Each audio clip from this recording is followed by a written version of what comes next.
Welcome to the Johnny Dell Football Academy podcast on the channel that's trying to answer the whys and hows of the game by talking through and dissecting game film and diving deeper to explain why the X's zig and the O's zag. I am Adam Marino, joined by Mr. Johnny Dell, and we are reminding you, as always, the most fun way to watch is on YouTube, where we go live. There you can comment into the live show. Be sure to hit the notification bell and turn on your notifications so you can be a part of the conversation. We also stream live on Facebook and X. Also, the audio versions are always found on Spotify, Apple, wherever you get your podcasts. Now, if you are live with us in the chat, it's probably because you are subscribed, you've hit the notification bell, and turned those notifications on. So, when sharing with your friends, be sure to let them know. We also love to hear from you outside of our live show. Email us at jonnydelsfootballacademy@gmail.com, and you can always check out the website jfa49.com, as it is the most fun way to support the channel. Also, the way we boost the chat and boost the algorithm is to type out hashtag JD49. Hello, this weird Thursday afternoon, 4 p.m. Niner time. Very weird, but we're happy to be here. Many reasons why we are on the Johnny Dell Football Academy podcast today. One reason is because Johnny did not want us to go tomorrow, where I would ruin Spider-Man, because I'm seeing it in a couple hours. And he knows I wouldn't be able to keep it in, and I would just diarrhea of the mouth of everything that happened. Can you believe they killed him off? And so we're like, well, we better go tonight before I see it. That is false. The actual reason was because he wanted me to make sure that I show off the Johnny Dell. Move this out of the way. Let's go. There's a sprint ride option shirt. T-shirts are in, of course. Let's go. The catch. There you see Clark. Make sure in the show notes, in the description, on the link, you will see that Hugh Wilkins did not expect this today. Well, expect it, buddy. This is another reason why I keep saying hit the notification bell. Look at all these people joining us. Captain Niner. It says he will cut off friends. He will cut off friends for ruining movies. Same. That's why I keyed. But hit the notification bell, because you never know when we can go. Honestly, here's the real truth. We were not expecting to go this week. There was some stuff going on Monday, and then Johnny has a work thing tomorrow. But he texted me and was like, dude, there's kind of some stuff going on. Do you want to go? And I'm like, do you want to go? And so here we are. So let's first, I want to say my piece on one thing, Johnny, and then I'll shut up. This thing on Kyle Shanahan, I've wavered back and forth, and here's where I stand, and I want to see what you think. And the chat, you can chime in too. I will say it's weird that if we were talking about the New Orleans Saints, the Carolina Panthers, the Denver Broncos, I don't care who it is, that it is awkward that a head coach of a franchise gets in an accident and so many people are keeping it quiet, which makes it seem weird. Then they release false information that it was not his fault. Then he feels terrible and says it was his fault and there was nothing nefarious. And I'm okay with all that. And before I was like, hold on. If this was the Jets or some team that I don't care about, I would be able to say, there's funny business going on. But I'm gonna take this as it is coming, as they are saying, like, look, nothing nefarious. And I've flipped and I'm saying no harm done. It's okay. If you want to handle it 10 days later, whatever it is, I'm officially okay with it. It is awkward and it is a little bit odd. I'm just glad he's okay. And seeing Chris Sims talk about it, we don't like that guy very much, but he is good buddies with Kyle, and to see him get a tiny bit emotional and stuff, like, so I guess I'm okay with it. Where do you stand on it? I feel like there's a whole lot made out of Nothing. Not in the sense that the accident was nothing. More people are trying to find or see things there that I don't. There's no real there. That look, he got in an accident. But It was it's an odd unfortunate though. accident. Yeah, but Okay, I will say it is a little odd that some of the beat reporters sat on it. Yeah. And didn't release anything. I think that to me is a little odd. I mean, considering that we already have the Tony Romo body cam footage being put out and people are making It's edits hilarious. of it. He's doing calisthenics and like I mean, I I'm like saw the whole thing. It's so that dude funny. was so drunk. But like we have that, and then on this one there's an accident and he's got 40 stitches in his face. He's got a bad concussion. Almost lost an And we eyeball almost lost an eye, and we don't hear anything about it. for And over a week. Over a my week. the biggest I think moment I was like, not at Shanahan or the 49ers that something necessarily weird was going on with the 49ers. More so Tim Kawakami, Mike Florio from Pro Football Talk kind of went after him. Was like, hey, you guys are the beat reporters in that area. You're supposed to be the people in on all this stuff, and you have sources around, and you didn't say anything about this happening for 11 days. And so Tim was like, got all defensive, like he tends to do on the socials. And he had mentioned how he was like, well, you should have just asked your co-host who's a good friend of Kyle's, and he probably knew Right. and had him break it, and you guys could have broke that news. Okay, well, first, Sims did know about it. He said he did. Yeah. He's in a group chat with his wife. I mean, they're buddies. They're good friends. And it would have been absolutely wrong for him to leverage his personal relationship and friendship with them for a news story. Correct. Kyle and the 49ers and Tim Kawakami are not friends. Like they are work associates. Right. It's different. He should have broke the story. And I will say, Tim, there is no love lost there with Jed York. Like he can't stand Jed York. If you want to see where a lot of the roots of that lie, just go look up the story of when Tim lost a bet to Jed, and Jed ended up footing him with a bill at lunch for like $3,500, brought people that he wasn't expecting to one of the most expensive restaurants in San Francisco, and because they had bet lunch on something.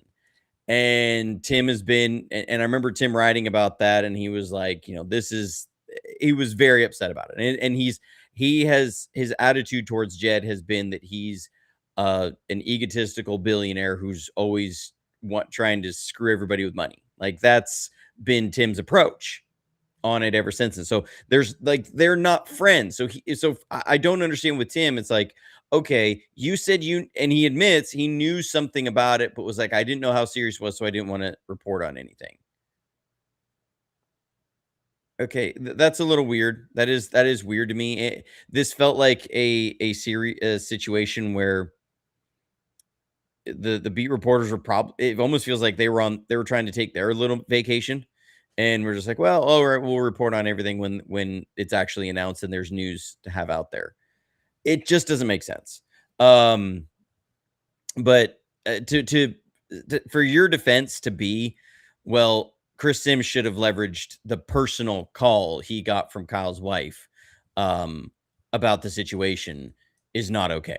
The only reason Chris Sims talked about it was because it did hit the public air. And I'm sure he asked them, do you mind if I tell people your side of this situation? And once that was agreed to, it was okay. That's fine. And look, there's this conspiracy theory about, well, he at fault, and then he wasn't at fault, but then he was, and he called reporters in, and he's very emotional about it.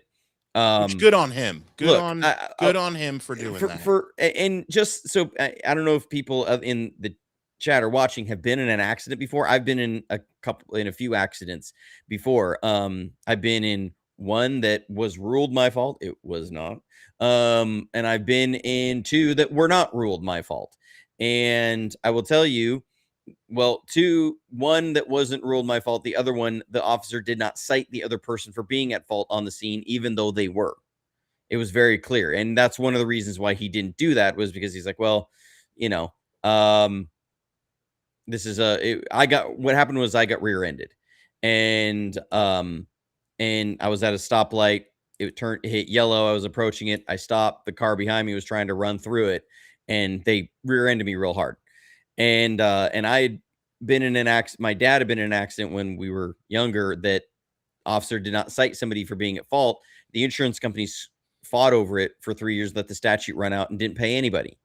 And so I was like, well, I need to get somebody out here and cite this, because this could be a real insurance mess if not.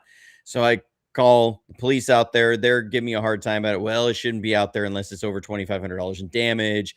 Can you? How are you gonna know that? And I was like, I can't tell you how much frame it is bent. It's total. Yeah, I'm like, I got rear-ended. I don't know. Like, it's behind plastic. I'm not going to go in there. Look, the plastic. You're there to serve and protect. Get out. Anyways, so the guy came out there and he's like, I don't really know how much this is. Here's my card. If the insurance company has a problem, call me.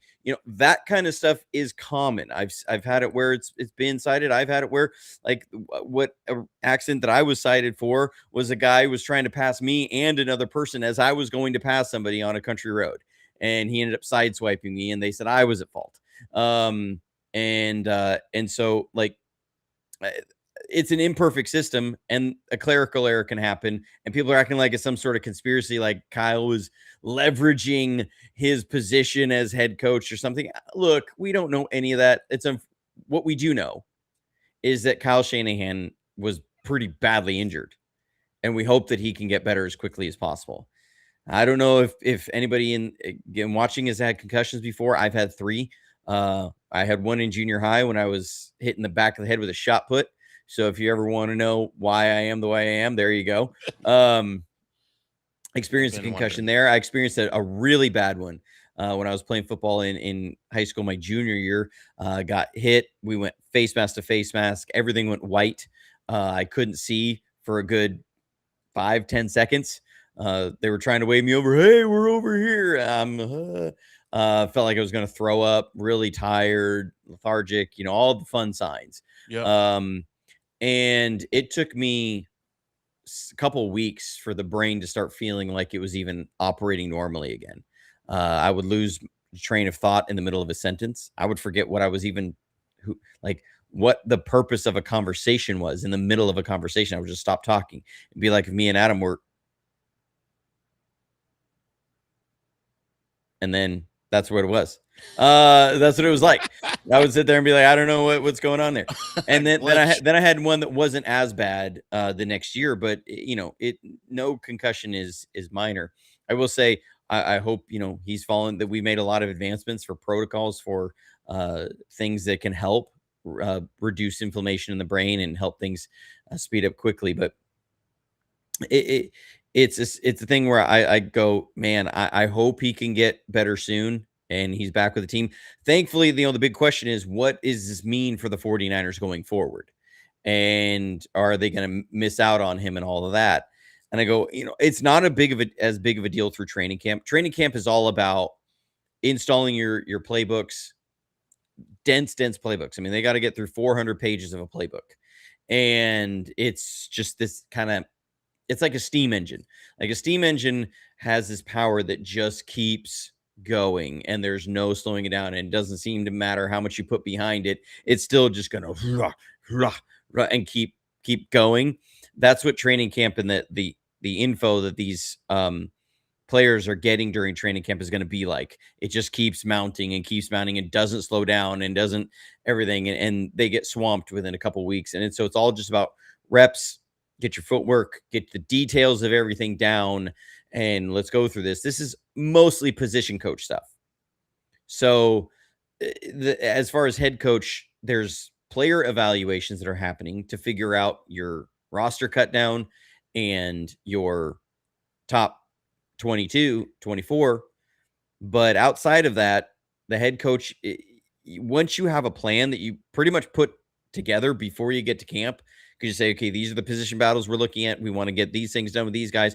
Weeks 1 and 2 and 3, we're gonna accomplish these installs, and then and most of the time is the position coaches coaching up their guys, going in and watching practices and spending that time. So there was the training camp portion is not what I'm concerned about. I think this organization has done it enough times. Yeah. They've gone through it. They know, the position coaches know what they need to do. The people that are around know what needs to happen for these. This is not Raheem Morris's first training camp he's trying to get through.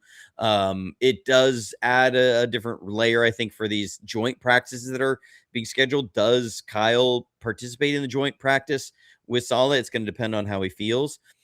The bigger thing will be when it comes to game planning. And even week 1, people are like, what does this mean, week 1 against the Rams? I doubt it really means that much, because I guarantee you about 75 to 85% of that game plan is already done.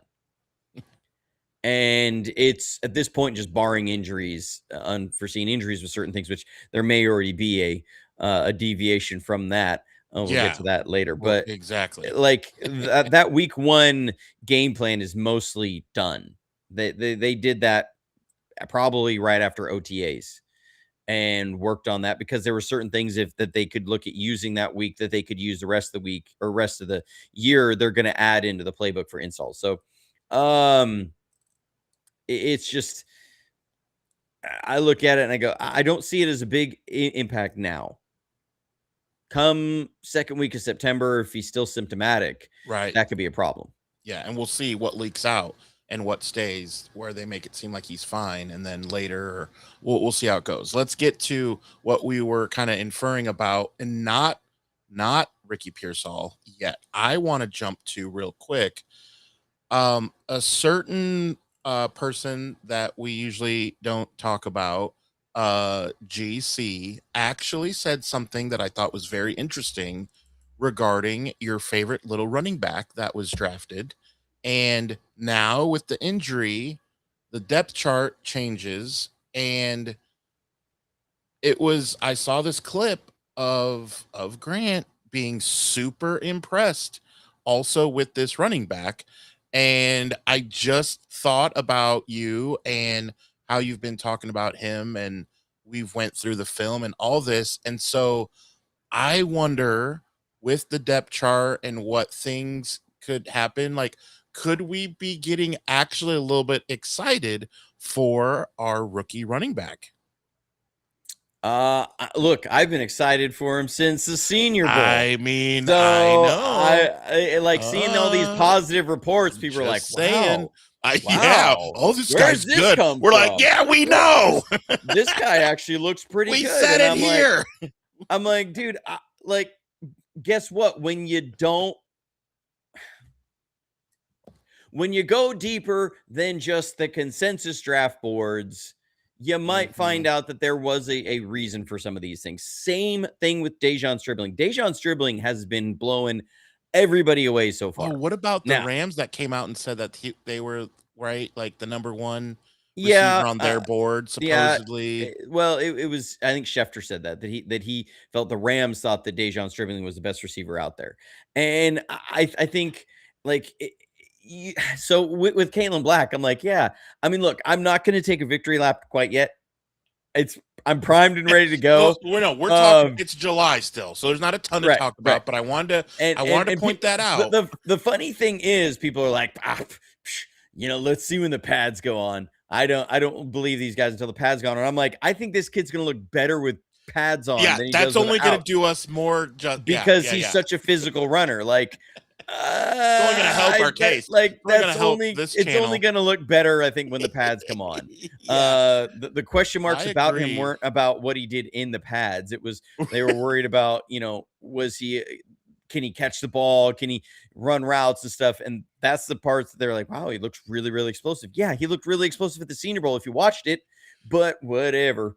So look, I'm not shy if I disagree with you on this program. I will tell you if I disagree, and I could not agree more on this kid. And I did watch a lot of IU football, and that's why I wanted to bring that up, because I know it's not good when someone in the running back room goes down. I'm not saying that, but look what happened Well, look, in the I quarterback room to Brock Purdy. Look what happened yeah. when people went down the quarterback room back then. I'm just Well, look, and it's nothing against Jordan James. I like Jordan James. I right. watched his tape last year. He just wasn't as explosive.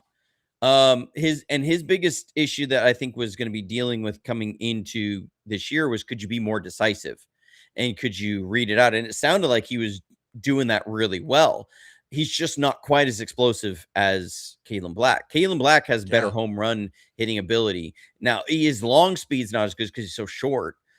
But that 0 to 25 is much better than Jordan James. Jordan James is a little more polished as a route runner coming up because he was asked to do a lot more of it at Oregon. But this could be a really positive thing for Kalen Black to get a lot of those reps that are in there. Unfortunately, this is now the second year in a row that Jordan James early in training camp is getting a broken bone, and he's going to have to miss extended time during camp. These are the kind of things that always give you the what ifs about players. Is when a guy never well, no, it's more like a guy is getting no training camp for the first 2 years of his career. It is really hard to develop. It is really hard to get reps in there, especially when you're sitting behind a guy named Christian McCaffrey For sure. as a running back. So yeah, we'll see. We'll see when the pads go on, like you said. Before we get to Ricky Pearsall, thank you, Glass City, who is not always able to hang out with us live. Glass City must have hit the notification bell, as you guys should. Says Jay Brown is starting all reps. Of course, Jair Brown. Raheem disagrees with your assessment with the safety, Johnny Dell. he Too does. bad for Mustafa. What do you think the 49ers see in him? I will take a crack at that first. I think Raheem is new, and Jair has a little bit of rank in that the most snaps and everything, and he's just starting there. It doesn't mean he can't lose it. That's my take. The biggest thing I think is that Jair Brown must really impress in the meeting rooms. That's the only. Which he went to Penn State. That's believable. That's very believable. Well, yeah, and there and like what I start getting the feeling of with Jair Brown is like Jake Brendel. I feel like he's the Jake Brendel of the defense.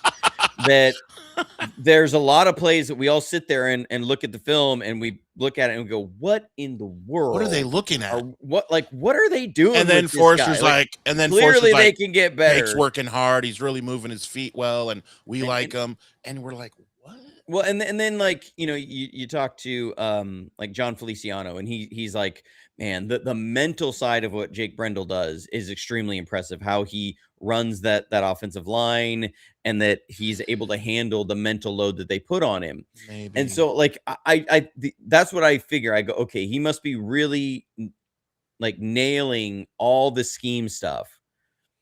My issues with Jair Brown continually come back to, he takes bad angles. He's not a real physical tackler. He plays pretty conservative in a lot of ways in coverage. And I don't think he's got that really bursty 0 to 10. So that's my issues with Jair Brown. And I don't see those things improving. Maybe they look at it and they say, well, some of that is just because of poor defensive line play the last couple of years.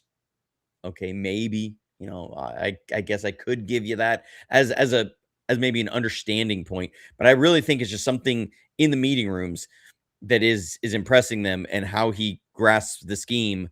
But I haven't seen it translate to the field yet. He believes he's a top 5 safety. I don't know. I do believe it is really too bad for Malik Mustafa. Again, I had talked about it. This was the most important offseason for him, because this is going to be the first true offseason he had, and to get through all of this, and he's not getting that now. Hamstring I will be surprised if he's ready to go by week 1. Just generally how hamstrings go. They're tricky. This is something that, and it is guaranteed, the 49ers have the highest rate of hamstring injuries in the league. Oh, God. That they always have one within the first 2 days of training camp. Ugh. Always. Like, it's not that they're because and people is well. When I say that kind of stuff, people always go, "Well, everybody's dealing with different injuries." I mean, like Shamar Stewart with the Bengals had a really scary knee hyperextension. Looked like he tore his ACL. How He was about the carted Panthers? off. How about the Panthers rookie have dealt receiver? with some real He's out serious for the injuries. year. And I go, look, I'm not arguing that there's not a lot of injuries at training camp. I'm arguing that the 49ers lead the league every single year. You're going to get 1, 2, 3 pulled calves or hamstrings in the first 2 and 3 days of training camp.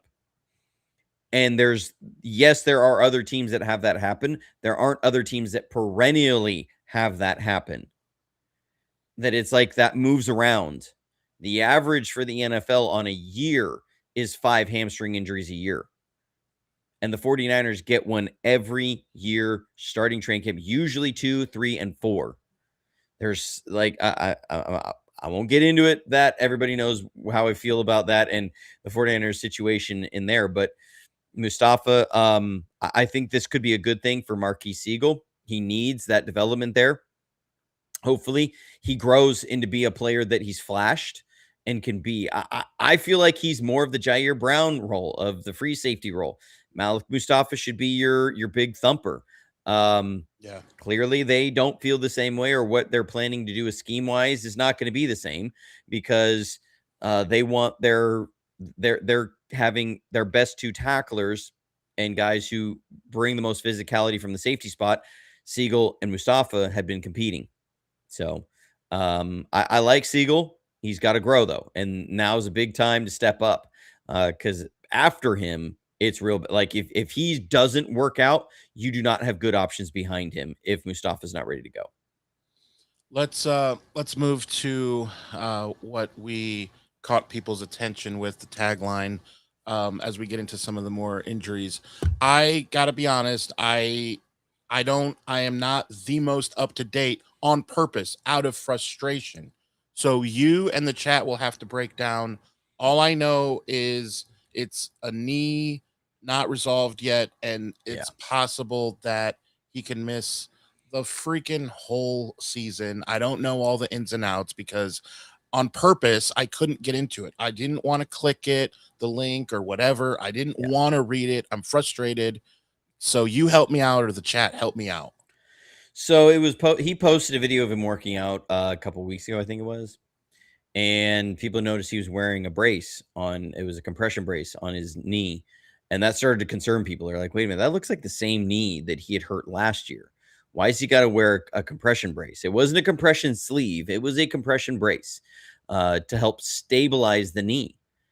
And that does make you concerned, because one of the things with a PCL injury, because the PCL wraps over the top of the knee, that it can affect stabilization in and out. And so he goes into training camp, obviously running routes at full speed, more intensely than they've done all year, especially because the on-field work during mini camp was usually like 3/4 speed. And so like you end up, he's running these things. Next thing we know, he's dealing with swelling in that knee, and there's some serious concern about the stability of the knee going forward. The same one that he had injured last year, very early on in the year. And this becomes an extremely frustrating situation. Ricky Pearsall, when he's been on the field, has been dynamic, and he's been explosive, and he's been what this offense needed. He's brought speed, huge catch radius, somebody that you can line up at Z, and good Lord, he can beat man coverage from Z. And you're looking at the prospects of him and Dejon Stribling and Mike Evans, and this is looking like an extremely explosive offense, very potent. And suddenly now you take that away, or you put that into question because Ricky's knee, and we saw what happened last year. The injury happened, and it was like any time there was any sort of aggravation on that knee, it would take weeks for the swelling to go down. And it was trying to rehab. And this starts affecting and so his performance over the year kind of declined, because it takes a bit to get back into game shape after you've been out and sitting out and trying to just rehab. And then you got to get back into football shape. And then there's a re-aggravation. And so the concern is, okay, they tried just approaching it from rehab. They didn't want to do a full PCL reconstruction. And so it's trying to rehab it, trying to build up the scar tissue and then break that away and make it more malleable, but restore the stabilization in the knee. And then now he's dealing with an aggravation off of that. That's not a good sign, especially this early. Best case scenario, he gets the utergross treatment from last year, which was we're managing it all year. And the goal is to rest, one practice. Probably, well, it's more like rest on Wednesday, practice Thursday, rest, game on Sunday. Okay, you're going to have issues getting him into the game plans, getting the consistency, getting the timing. Are we getting Devo or not? And then you have to deal with, is there an aggravation if he falls on it wrong, lands on it wrong during the year? And what you don't want is to get to late October and say, this is not working. He's got to go have reconstruction on this, and then look at a full 12-month recovery from there. Yeah. From there, so that you not only have a down portion for part of 2026, then you miss half of 2027, and you have a ramp up period in 2027. That is where this is trending right now, and that's what concerns me. Best case scenario is that this is a separate issue and things are going to be able to come back. But when you are 6 or 7 months removed from the last time you played football, and this is now flaring up again from the previous year, that's a serious problem. Unfortunately, what should have happened was he should have gotten surgery last year. Now, again, it's easy. I know hindsight's 2020. Right. And so it's easy to say, it's not my career on the line. It's not me that's saying, well, we're already without Brandon Ayuk for this whole time, and we're dealing with stuff with him. Yeah. And like the other issues that they had. We didn't know we were getting Mike Evans. We didn't know that at the time of. Well, and so, more in you're looking at 2025. Like, I get why they were trying to hold out hope in 2025. They were a good team. This time, things happen, and it's like, yeah. I do understand why they took a conservative approach. Unfortunately, the conservative approach has backfired at this point, and at this stage of his career, and this is what they've got to decide.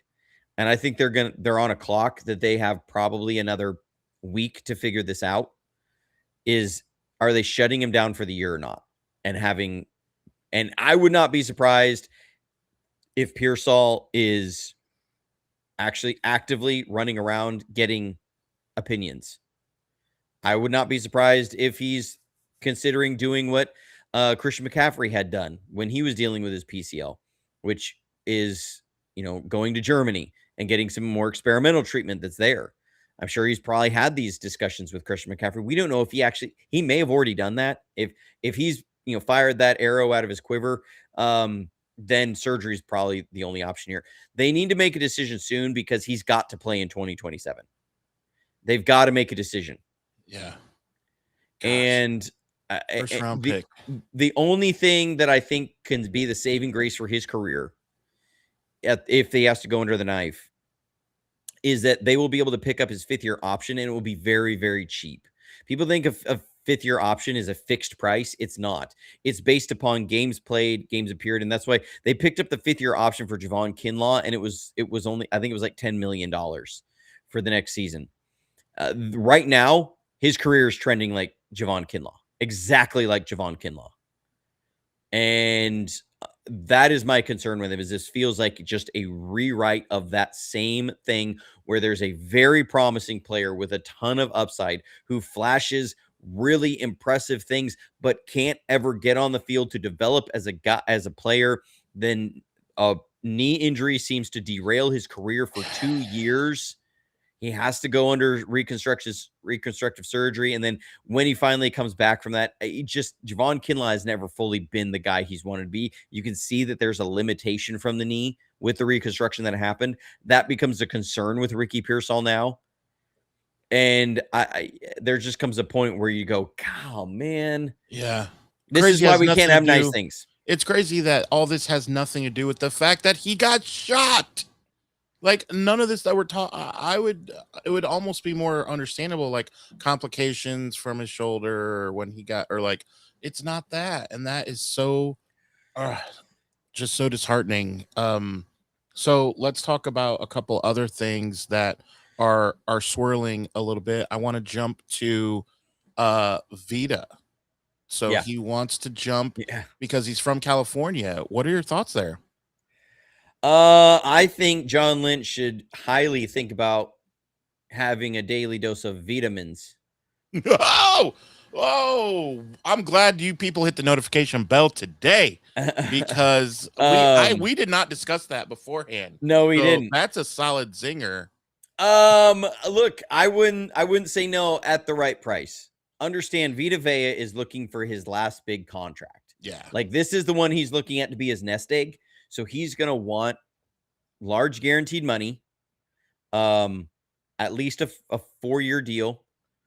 And that's really going to actively play his two to then he's going to be able to do year to year after that. Look, you're not a content creator for the Tampa Bay Bucks, so I don't expect you to know all about his footwork and the highs and wow, or the highs and wows, the whys and the hows of Vita Vea. But do you, just from your knowledge of the NFL, are you okay with his production? Would you take that on a 4-year, again, at the right price? I get, but I mean, are you like, hey, that guy eats up a lot in the middle? Well, I mean, Vita Vea, I think, is this generation's Tony Siragusa.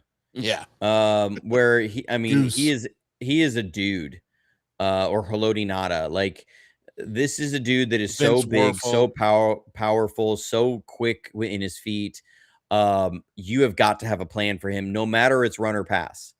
He is a load. He is a problem for opposing offenses. He can wreck a game plan. And you start thinking about him with Nick Bosa and Michael Williams playing the edge. Our backups would be good with Ziggy. Like, I mean, well, and Osa would be in there. Like, you start going, okay, who's going to run the ball on the 49ers? Yeah. When you have when you're looking at we were so bad. Crew, Nick Bosa, Vita Vea, Michael Williams, Osa Odigizua, Alfred Collins, and when they get tired, the backups even would be. You know, CJ West in there, and Sam O. Like, I'm going, okay. I mean, now Romello Height, I'm not as much. Like, remember, I'm not counting on him being a base down guy at all. Like, that's just not even in my sphere. So I just look at that and I go, golly, nobody's running on the 49ers. You are going to have a lot of third and longs. Now, what I don't want to do is I don't want to give up a first-round pick for Vita Vea, because you're going to have to give up a first-round pick and you're going to have to give him a big contract. Yeah. Like, the reason he wants to trade isn't because he wants to go to the 49ers because he thinks it's going to be a super team to win a championship. He feels like he's not going to get the contract he wants from the Buccaneers, and he wants to go somewhere where that will happen. Now, we have seen California. He's from California. Have seen these things happen before. We saw Juwan Jennings go through this last year. He requested a trade, wanted to cash in, wanted to have a rework contract in the prime year of leverage he had, and he ended up sticking around on a rework contract. In the end, the Buccaneers have the rights to his contract. I think Vita Vea is better at his position than Juwan Jennings. He is. He is. I mean, right. I'm not saying he's not, but it comes down to, in the end, the Buccaneers have the rights to his contract. And if they don't want to trade him, if they want to work out a deal, if they feel like that kind of lording the leverage over him and where they're at as an organization, they're in a run it back mode, then they're not going to be in the habit of letting a really, really good player walk out the door. who knows what they're doing because they're not handling Baker correctly. Because I hate to say it, And because and I that's like to make fun of him, but Baker's a pretty darn good quarterback. And Baker is a good quarterback, for and them to they tell him haven't. that he's a franchise quarterback, they literally have told him that, and then they're not, and now he has hurt The feelings. question is, how much does Baker really want? I mean, is he wanting to get 55, 60 mil a year? He's got to look at Brock Purdy and say, "Can I get somewhere around there?" I mean, I've I won a know, lot of but games, and I've are changed the the Buccaneers franchise. willing to pay that? I don't know if they are. But they told him he was a franchise quarterback, so Yeah, you got yeah. to put I up or mean, shut up. So, I could tell you have a wonderful full head of hair, and it doesn't really mean anything well, unless it's okay, actually yeah, that's true. actualizes. That's true. But sorry, Adam over here catching strays. That's him straight for no Um, good reason. but like I You're don't hurting think his feelings too. I don't think they're gonna like let him out the door. I don't see it happening. Now it may. I'm sure John Lynch has already talked to him. Like I feel like it's one of those things that this won't happen for a couple weeks. He's going to be on ice. They're going to try and work something out. They're going to try and have the scare tactics. We're going to hold on to you. We're not trading you, Vita. We're not trading you, Vita. We're not trading you, Vita. Hey, Vita, guess what? We're going to need to put you on a flight here in 3 hours because you're going to the Bay Area. Look, I bet it's there. People saying this is a move you have to make. Why hasn't happened yet? It takes two to tango. The Buccaneers have got to be moved off a price. The Buccaneers are going to be taking high bids right now. Like they're gonna set the price really, really high. They're gonna say, okay, we want a first round pick and a player for Vita Vea.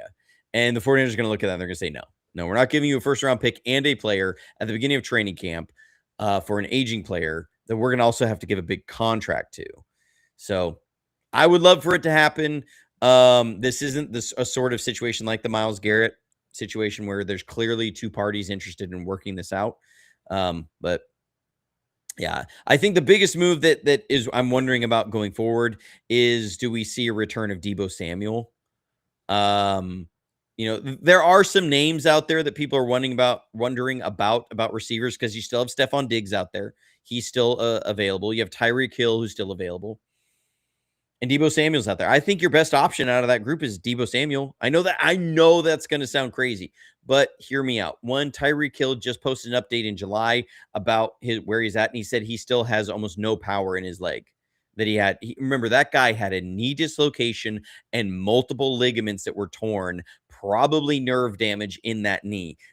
He probably will not be ready to go until I think January of this year. I just don't see it happening. That was a horrific knee injury. Maybe late November, but I would be real surprised. So Tyreek Hill, no, that is a situation. Tyreek's going to be a free agent until he is able to get out and work out for teams. Like that's what's going to happen. Nobody's going to sign him before that. Yeah. Got to have some speed too. Stephon Diggs is dealing with some off-field stuff. The 49ers are not going to get it. They look, if there's one thing that they've learned over the last year is do not get in bed with a receiver who is not bought into being squeaky clean right now. So Stephon Diggs, I'm sorry, you're a good talented player, but no, we're gonna pass on that one. Yeah. Deebo Samuel, when you start looking at who's out there, he makes sense. He knows Kyle's system. He's not going to have to come in, learn a whole new route tree. Him and Kyle have had a good relationship. I think Deebo doesn't want to go through training camp. Like I just do drag out. Yeah. Like pulling Aaron Donald. I will. Yeah. Or I think what you see with a lot of vets around this time, like this happened with Kendrick Bourne, is he wants a certain amount. Teams are going to sit there and they'll go, okay, well, let's see. It's kind of the Joey Bosa thing. Like, okay, we'll see. The prime time to look at that's going to be like August 14th, August 18th, because what you're going to see is Deebo is waiting. Teams are 49ers probably already offered him like a $5 million deal, and he's gonna be like, no, like that. I'm worth a bit more than that. I'm gonna make a lot more than that. And they're gonna say, and he's gonna sit there and go, okay, I'll wait until you guys have an injury. Ding, ding, ding. You do. Right. And he's going to sit here and say, I don't have to go through training camp. And actually, there's no real benefit for me going through training camp. I don't need it. I already know everything that you got there. I You don't already know what disagree either. you know who I am. You know what I can Right. do. And he's going to say, the more 49ers wide receivers get injured, the more my price goes up. Can't hate him for that. That's just smart. Like, That's just that is football. the reality of the business side that Deebo Samuel is going to look at. So people are being like, 49ers need to bring Deebo back now. Other people, I don't want Deebo back anywhere around what we're doing. I get both sides of that. At some point here, Yeah. you got to have horses on the field. We can't go into a season like we did last year where Marquez Valdez-Scantling is one of your receivers taking 35 snaps in your week 1 game, who you pick up off waivers from the Seahawks on August 30th. You can't have that kind of a situation. Yeah, not a good look. So they're going to bring somebody else in here at some point. They're probably going to bring in a couple camp bodies, and everybody's going to. Well, they did. They brought in huff and 3 no names, right? They brought in 3 running backs for workouts because of the Jordan James injury. Oh, they haven't done anything with wide receivers. That's right. What's going to happen is they're going to bring in somebody like a Junior Bergen, like somebody's going to be this kind of, there might be upside there. Somebody they want to get a look at that will be a camp body. Kick the tires. That they're going to kick the tires on, see if it could be a potential practice squad guy, returner. That's what they're going to do. Everybody's going to freak out. Understand this is going to happen. Like, everybody's going to freak out and say, what do the 49ers do? They're an unserious franchise. They're not willing to make the moves. They're being cheap. They're not getting a player that's really a difference maker. Like, this is how this is going to play out. I will almost guarantee that this is what's going to happen over the next 3 weeks. That then there's going to be another injury to the wide receiver core, and people are going to say, what are the 49ers doing? And then come late August, they're going to sign somebody like Deebo Samuel or somebody else who has had experience in a Shanahan system to try and come in, or they will attempt to make a trade for a guy who is in the final year of his contract. I would have to look through the list to figure out who that is. But this is, I think, the realistic scenario when you look at what has happened, how these things work out. This is your most likely way it's going to go. I love Dr. Steve is quietly trolling you by saying, you mean 49ers great? MVS? You're talking about him? In the lore he's not trolling me. Niners. I think he's trolling. He's reminding us of he's being facetious about the it's a mini troll. It's a 1% troll of the situation. Yeah. So I definitely had a better feeling, about a week ago going into camp and all this. And it's like, I don't want to say it's coming crashing down, like top to bottom, just boom, completely. But boy, it doesn't feel amazing. I guess I'll say that. I mean, some things we can look at as possible trade targets, as guys who are in the last year of their contracts. Just looking at some of these guys. One, Chris Olave is not going to be there. He just got a massive extension, 4-year deal. Yes. Okay, but look, y'all don't shoot me. Hold, everything. George Pickens is going to be a free agent in 2027. So are the Cowboys willing now? Old Jerry, he's always saying that he's about trying to get the best team this year that he can Michael get. Parsons, Michael. And I go, is he willing to give up a premier player for future draft assets? I don't know. The 49ers, would you give a second round pick for a test run with George Pickens? What about the Falcons? Have a couple receivers that I like. Anyone over there? I don't see the Falcons near the top of this with anybody that's there. I don't know what you're smoking. The Atlanta Falcons have a couple decent wide receivers. They really do. Just because I can't remember their names. Not that are free agents. I mean, it's Dylan Drummond and Darnell Mooney are the two guys who are. Mooney is who I was like. High on Mooney. Wait. Oh, it's London, but he's the guy. I mean, a guy that. I mean, your top targets. Your top target is going to be Trey Tucker from the Raiders, George Pickens, Andre Iosivas, Mooney, maybe Matt Collins from the Patriots, Parker Washington from the Jaguars, Xavier Hutchinson from the Texans. Xavier Hutchinson would be an interesting one. That one, because he's the odd man out in Houston right now. That's something I hadn't thought about. So Hutchinson, because I watched some of the Texans' tape last year. I was doing a favor for Houston Stress, and we did a show together. And one thing when I was watching through their film, Parker Washington is definitely that big bodied Nico Collins type, Jaden Higgins type. But when they drafted Jaden Higgins, he's kind of become the odd man out. He looks like an explosive receiver with a lot of upside. I just don't think that there's a spot for him necessarily. Jalen Noel was brought in. That's why Christian Kirk was kind of the odd man out with the Texans then. I would not be upset if we traded for an Xavier Hutchinson. I wouldn't be upset about that. What about do the Packers have, with all those young receivers, are they all paid? Now I'm just spitballing. Like now you're just throwing things out there. But I'm seeing thinking what sticks against the wall. I'm thinking as far as guys that are going to be free agents next year, I mean, they got Sky Moore is on a 1-year deal. Sky Moore. You mean 49er great? Yes, 49er great, Sky Moore. Dr. Steve, he's still with after us? that, it's Bo Melton, Isaiah Nayor. Nayor is interesting. I mean, dude's got a ton of speed.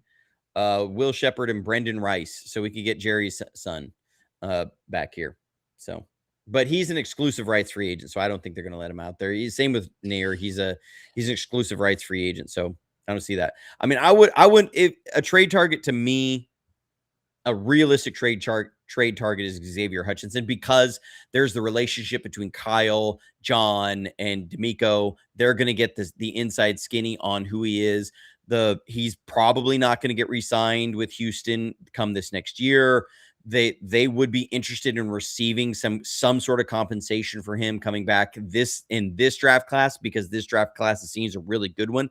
If they waited and he leaves in free agency, they get a draft pick in 2028. So if you were going to get compensation for him, you would prefer it to be in 2027. So that would be a guy I would look out for. Those are the situations. So if you bring in a free agent, I think it's going to be Debo, and I think it's going to be nearer the end of August. So he's going to try and wait to see if his price will get driven up. If there's a trade that happens for a receiver, Xavier Hutchinson would be your guy to watch. Both at the same time. I don't know if they were off to the side, but Jay and Dr. Steve both said Brian Thomas within 4.8 seconds of each other. I think that Thomas is. I like him. I like him as a receiver. I don't think Jacksonville's going to let him out of the building. Yeah, they're on their up. The Jags are picked to do quite well. I mean, I gotta give him credit. We still should have won that game last year. That would have helped us too. But the Jags are tough. The Jags are going to be good this year. And, and again, it's a team that is looking at ascending into. We think if we stay healthy and things go the right way, once January comes around, anything goes for us. You're not in the habit of if they were going to trade Thomas, that's a trade deadline. Their season has gone the wrong direction kind of trade. They're not trading him in training camp. Forever 49er Sky Moore. Well, we can tell it's a Thursday. It was off. We can definitely tell. It was still fun. Hey, I want to again take this time. Johnny, let me know now that you've had some time to sit with. I gotta give a shout out here to Leo. Oh yes, he got a picture with his shirt on. Okay, so here it is. Yeah, he got his. Do we see this in the brown of the sprint right option? You can see how it looks there. Leo sporting that shirt. Thank you so much for the. Yep. So this is my question. This is my question, and a reminder as well. If you grab a shirt, please send it to us. We'd love to highlight it on the show. But I'm curious, out of all the stuff now that all the prints here that you've had some time, do you have a favorite? And also, I want to bring attention to your hat, because I have not got mine yet, and I love that hat. Oh, I think I forgot to order you a hat. Oh Oh, no. Okay, Johnny, I got to well, rectify that you situation go to your immediately. room right now. Yeah. Dawn, where's Dawn? Can you get on She's your trying to she's got her hands full with our kiddos. My Okay. son, the reason we didn't do a Monday show is my son had tonsil and adenoid surgery. So she's dealing with Yes. him. I think personally my favorite is this one. And I think this one's my favorite. I I have like it that with the one. dark I have the colors. exact one. I have that Yeah, exact shirt. Yes. the black heather with the Super Bowl 23 Interesting. John Taylor in the back of the end zone. I now Not the catch, huh? and initially, I think what the individual item I would like the most, and I haven't actually ordered myself one, but you got one, is the Sprint Ride option drawstring backpack. Because I like the pop of the colors and everything on that white background there. That's something I really like. I really like my water bottle. I think it turned out sharp. I like a couple of I like the hats. I like this hat. I like my red hat. The I trucker got the other hat, hat. the So mesh. I love those for my I business. mean, this is a great fitting hat. It's nice, easy to clean. So yeah. I definitely have been like waiting for the hat so I can sport it too. All to find out you didn't freaking send it yet. I'm sorry. But thank you to everybody who's ordered. We it's been something like 60 orders so far in the store. So it's awesome. Appreciate everybody for their orders. And I wanted to produce products that, you know, it would be instantly recognizable what football Yeah. team that's for. Heck I yeah, mean, man. like I understand people are not watching this show just because they like me. They are watching the show because you like the 49ers and you appreciate or like how I talk about the 49ers, but it's still Yeah. centered around the 49ers. So I wanted to make everything very clear that this was a 49ers thing, but there's only so much you can do with licensing and without getting sued or cease and Which is pretty desist. clever. This is the most clever way to do it, I gotta say. And so I wanted everything to be around that, and so that it would be a point where you can still show your team pride, because that's where it really is. We are fans of the 49ers, and we're fans of that. So love it. So I was wearing Dr. Steve, good Lord. the one, yeah.